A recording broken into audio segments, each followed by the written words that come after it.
All right, guys. Throughout this course, I would be doing this on lessons I think would be a little bit hard to understand from text alone. Module 1, Lesson 4, How to Determine Bias in a Ranging Market. Okay, let's jump right into it. Every trading market is either trending or ranging regardless of the asset type. So we're talking about crypto, we're talking about currency, we're talking about futures contracts. A general rule is you shouldn't trade in a ranging market. However, you could analyze a ranging market for bias on the 4-hour time frame or any other time frame above that. So the daily chart, the weekly chart, or the monthly time frame to find entries on your 15-minute or 5-minute time frames. So when they talk about not trading in a range, they are basically talking about the smaller time frames, your entry time frames, like the 15-minute or the 5-minute, right?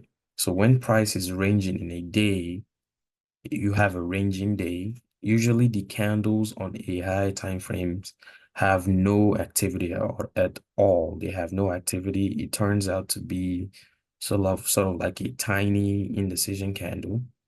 And if you go down to your lower time frames, you see that it's a ranging market on a 15-minute. There's no bias at all on a 5-minute. You won't find any bias at all, and you don't want to be trading in those kinds of market. So to find a bias in a ranging market, we have to revisit old support and resistance laws. Support and resistance are basically levels, or more specifically areas between which price moves continuously, from support to resistance or from level to level or area to area before we get a breakout of that range. On this kind of market, if you can tell when price is heading for a level or area or a liquidity pool, that's basically your bias on the higher time frame. If you can tell when price is moving to a certain target, that's your bias on a higher time frame to find entry setups on lower time frame. So that's basically what this text is talking about, and that's what I'll be showing you on a chart. So let's jump on that chart right now. All right, guys. So this is a euro dollar 4-hour chart, and this is a good example of a ranging market. You can see price was stuck in a range from the 3rd of October 2023 to November 3rd of November 2023, so about a month. So are you telling me that when price is stuck in the range for about a month, you are not going to find entries, you're not going to take a trade, waiting for price to break out of that out of that range? No, that shouldn't be the case, because you could find entries in the ranging market on higher time frames. You could find your bias on higher time frames when it's ranging, and then take setups on lower time frames, right? For example, this is a 4-hour candle. This is a strong 4-hour bullish candle. That would have a lot of activity on lower time frames, but on a high time frame, it's just one candle. If you understand what I'm saying. So it ranged for about a month until it broke out with a strong bullish body out of that range, indicating that price wants to move higher. But right away, we can see a shift in market structure, right? We can see a shift in market structure. So what is causing that? I wouldn't go on lower time frames looking for a bias for something that happened on a 4-hour chart. I'll go to higher time frames looking for narrative, right? The higher time frames dictate what happens on the lower time frames. High time frames are key, are always key. So spend a lot of time on those. So let's go to the daily chart right now.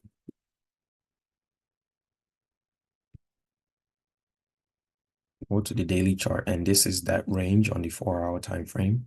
Right away, we can see that price just swept certain lows, daily lows right there. It just swept daily lows. So that is what is causing the shift in market structure from bearish to bullish. But because we do a top-down analysis, right? So we have to go to lower time frames, and it's not as straightforward as the high time frame where price just changed gears, just switched gears, and change direction. Right here on the 4-hour time frame, it ranged for about a month. It went from a certain level to another area for about a month, and that is the support and resistance areas I was talking about. So before we got into that range, we had this push to the downside. We had this push, swept that first daily low, small reaction, took this high, grabbed liquidity, and then moved into that second daily low, which caused the overall switch in market structure, right? So I'll be working with this range right here. I'll be working with this range, and we talked about support and resistance areas. I see a sweep of a high right there. We broke structure. A strong bearish candle. We left a gap. So I'm just going to mark that gap. Keep in mind, we're looking at price from a hindsight, but I want to show you what an area of resistance would turn out to be like. Sort of like, and it respected that once, twice, 3 times before it broke out. These are days. This didn't happen in the days. Remember, these are 4-hour candles. So these are days. I'd say 4 or 5 of these 4-hour candles is like a day or 6, if I'm doing my math right. So these are a few days, right? And this happened. So this is an area of resistance, right?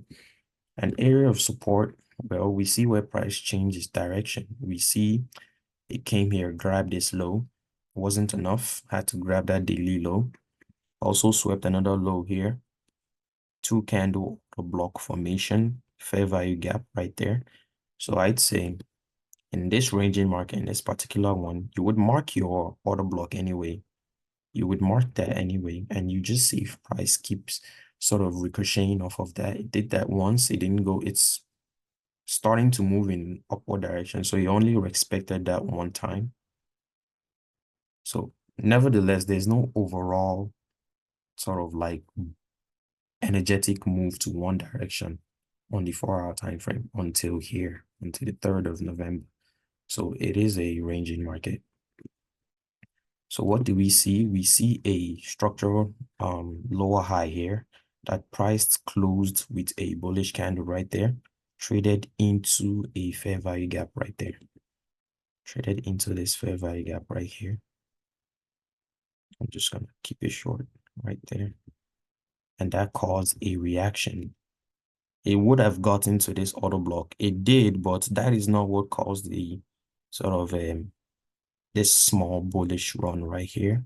That is because it traded right into this small fair value gap right there. That was the initial liquidity that it grabbed. And like I said in the previous lesson, price is going to react off of every liquidity that it grabs. It's going to have a small reaction, a big one or a small one, with regards to how important that level of liquidity is. Is it an old low? It's a very an old fair value gap that price has been trying to reach for on higher time frames. So that would depend on how reactive price is. So it came down into this fair value gap, small bullish run, ran into another fair value gap right there, ran into another one right there, and that caused the move into that order block right there, that bullish order block right there. The moment it meets that, it goes into that. Say I'm in a day, and it's the start of a new day. On the 4-hour candle, I see that price moved into another block at the start of the day. I would my bias for that day would be bullish. I'd be expecting a strong bullish run into where, hold on, let me do this. So what I'm doing right now is splitting price into two. This is a good tool, a very good tool also in this market, not even in a ranging market, not only in a ranging market, but also in a trending market. The Fibonacci tool is one of the most important, especially this template where it splits price into two areas, namely the premium and the discount areas. So a general rule of thumb is when you are at premium, you sell, and when you're at discount, you buy. So price traded down into that order block and bought into an area of premium. And what did I say just now? When you're at premium, you sell. traded right into there. Say you took a buy on this 4-hour candle on your 15-minute or 5-minute time frame. Traded swept this high, we would be getting a reaction. So it swept this high, and we are premium now. You can see wicked right into premium. It's safe to expect that price will sell back into discount areas, right? And then if you mark that out, if you mark that out, I'm just gonna paint this blue for a auto block. If you mark that out, you see there's a small fair value gap there, sweep of a low, price traded right into that, and then bought, swept these highs, swept these highs, and as a reaction, in premium, also in premium areas, is sold. So after a few days of price just doing this, you kind of sort of start to figure out that you're in a range, you're in a ranging market, and you have to just run with that. I apologize for that sort of working guy using a hammer. So if you heard that, but yeah, that is what I just wanted to go over in this lesson, how you could find your bias in a ranging market. Use every tool that you have. Expect reactions off of highs, lows, fair value gaps, auto blocks, and keep in mind your premium to discount areas.